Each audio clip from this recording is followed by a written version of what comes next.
If you were on the Titanic, would you dress up as a woman to save your own life?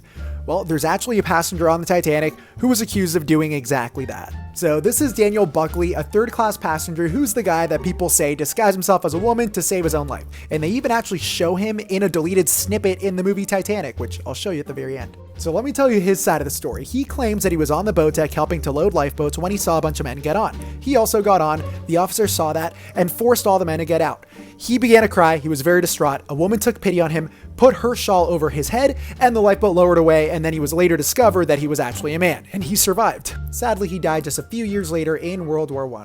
Okay, here's the deleted Titanic scene. Not too quickly, madam. How dare you! Get in there, will you? Now come on, this way, madam.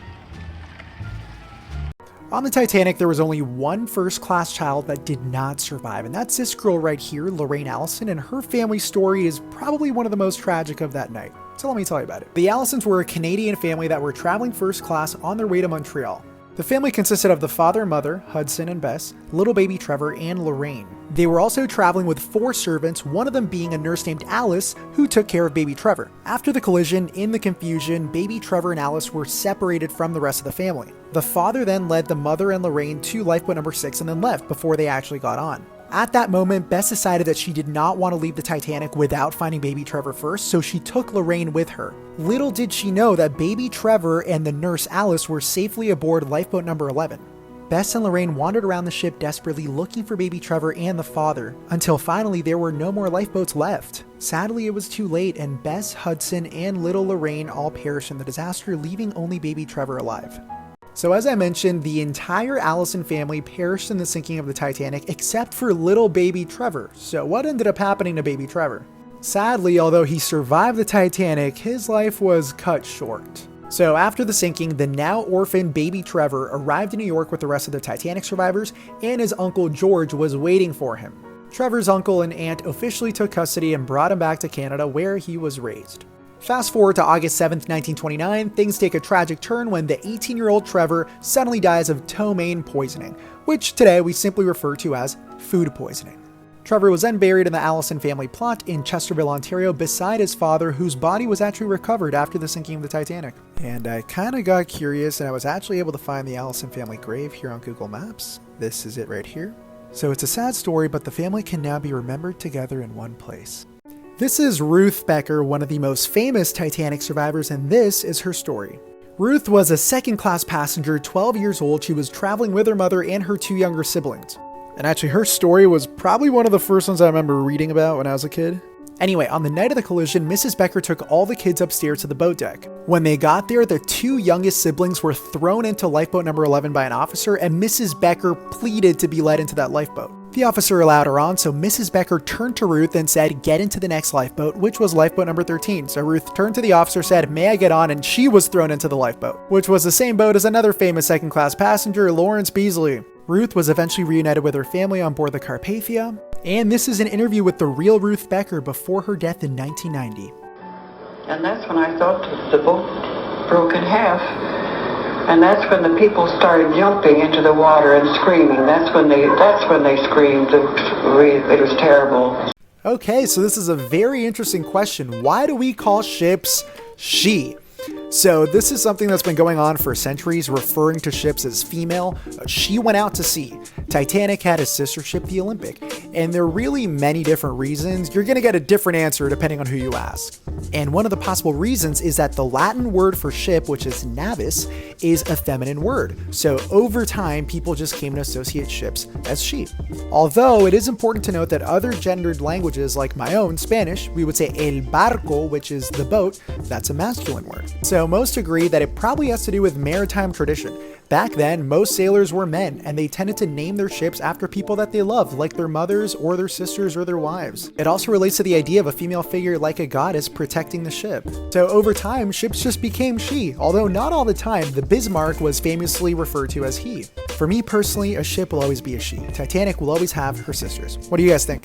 Great question. So where were the second class areas of the Titanic? So the majority were aft or to the back of the ship. This right here was the second class entrance. And if we look on this image, That's a second class stairwell, and it goes all the way down to various second class areas. There's an enclosed promenade, second class dining room, some staterooms. This is a real photograph of the original second class stairwell, and this is a recreation done by Titanic Honor and Glory. And they actually uploaded a really cool YouTube video giving a full-blown tour of the second class areas. There's a door from the boat deck that leads into the second class stairwell. And as you can see, it leads all the way down to the various second class common rooms. Let's go down. You're about to see the second class dining saloon. This is what it looks like here. Pretty nice. And if we keep going down, you're going to see the corridors that lead to the second class staterooms. So there you go, guys. Titanic second class. Let me tell you about the sinking of the RMS Lusitania, which sank in, believe it or not, only 18 minutes on May 7th, 1915. So the Lusitania was a rival to the Titanic and at one point was the fastest ship in the world. Now on May 7th, 1915, Lusitania was traveling from New York to Liverpool. Keep in mind, this is when the world was going through the First World War, so just after 2 p.m., a German U-boat fired a torpedo which struck the starboard side of the Lusitania, followed by a secondary internal explosion. Almost immediately, the ship began to list starboard, and after the second internal explosion, the ship began to sink at a much faster rate. Now, even with the engine stopped, the ship kept on drifting forward, so the lifeboats couldn't be launched right away. Over the next few minutes, there's a chaotic evacuation with a lot of the lifeboats flipping and spilling passengers into the water. In the end, only 6 out of the 48 lifeboats are successfully launched. There were 761 survivors, and the sinking of the Lusitania was a big factor in the US getting involved in World War I. How did Titanic's lights stay on for so long? Well, there's really 2 reasons.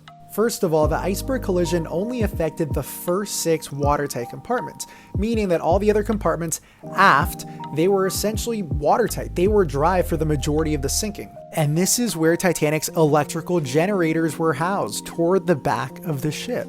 Titanic had 4 main electrical generators that look like this, and they each had their own steam engine. And they were still getting steam power by the boilers in the middle of the ship that were still dry. Now, the second reason Titanic's lights stayed on was because of these heroes right here. These were Titanic's 24 engineers who all stayed at their post until the very end, and sadly, none of them survived. And it was because of their efforts that Titanic still had power for the wireless machine to work, for the operators to call for help before she sank.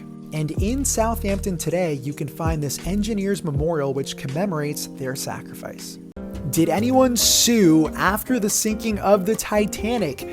Yeah, lots of people filed claims. Survivors, family members of victims. In total, there were $16 million worth of claims. Now, does that mean that they got the full $16 million? No, absolutely not. And unfortunately for the claimants, the White Star Line put up quite the fight. They brought up the issue of foreseeability. They argue that the iceberg collision was a completely unforeseeable event. And there was also the issue of liability. Who was actually liable? Who do you blame? Was it the fault of Captain E.J. Smith? Or does the blame fall on Bruce Ismay, the chairman of the White Star Line? And all these issues made it difficult for a claimant to file a lawsuit against a particular party. Due to these factors, the White Star Line managed to only pay $664,000 to be shared among all the defendants, so very far off from the original $16 million. So we all know the Titanic broke in half before sinking, but for more than 70 years, every expert agreed the Titanic went down in one piece, despite the fact that there were many witnesses that clearly saw Titanic break in half. So why is this? Well, it's kind of this guy's fault. This is Second Officer Charles Lightoller, and he was the highest ranked officer to survive. He survived on top of Collapsible B, and he swore that he saw Titanic go down in one piece. There were many survivors that for their whole lives after the sinking, they swore they saw Titanic break in half, including Ruth Becker, and also Jack Thayer, who gave a very detailed account of what he saw. And his testimony was used to create this very early sketch, which clearly shows Titanic breaking in half and then sinking. However, since Lightoller was a highest ranked officer, he was deemed the most credible, and he said that it went down in one piece. And it wasn't until 1985 when Dr. Ballard discovered the wreck of the Titanic clearly in 2 pieces that the world realized, hey, the survivors were right.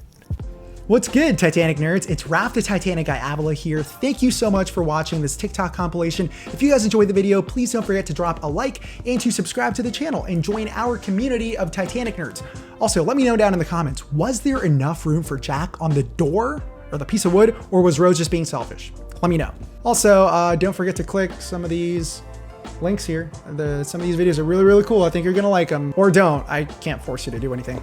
Okay, thanks for watching. Bye.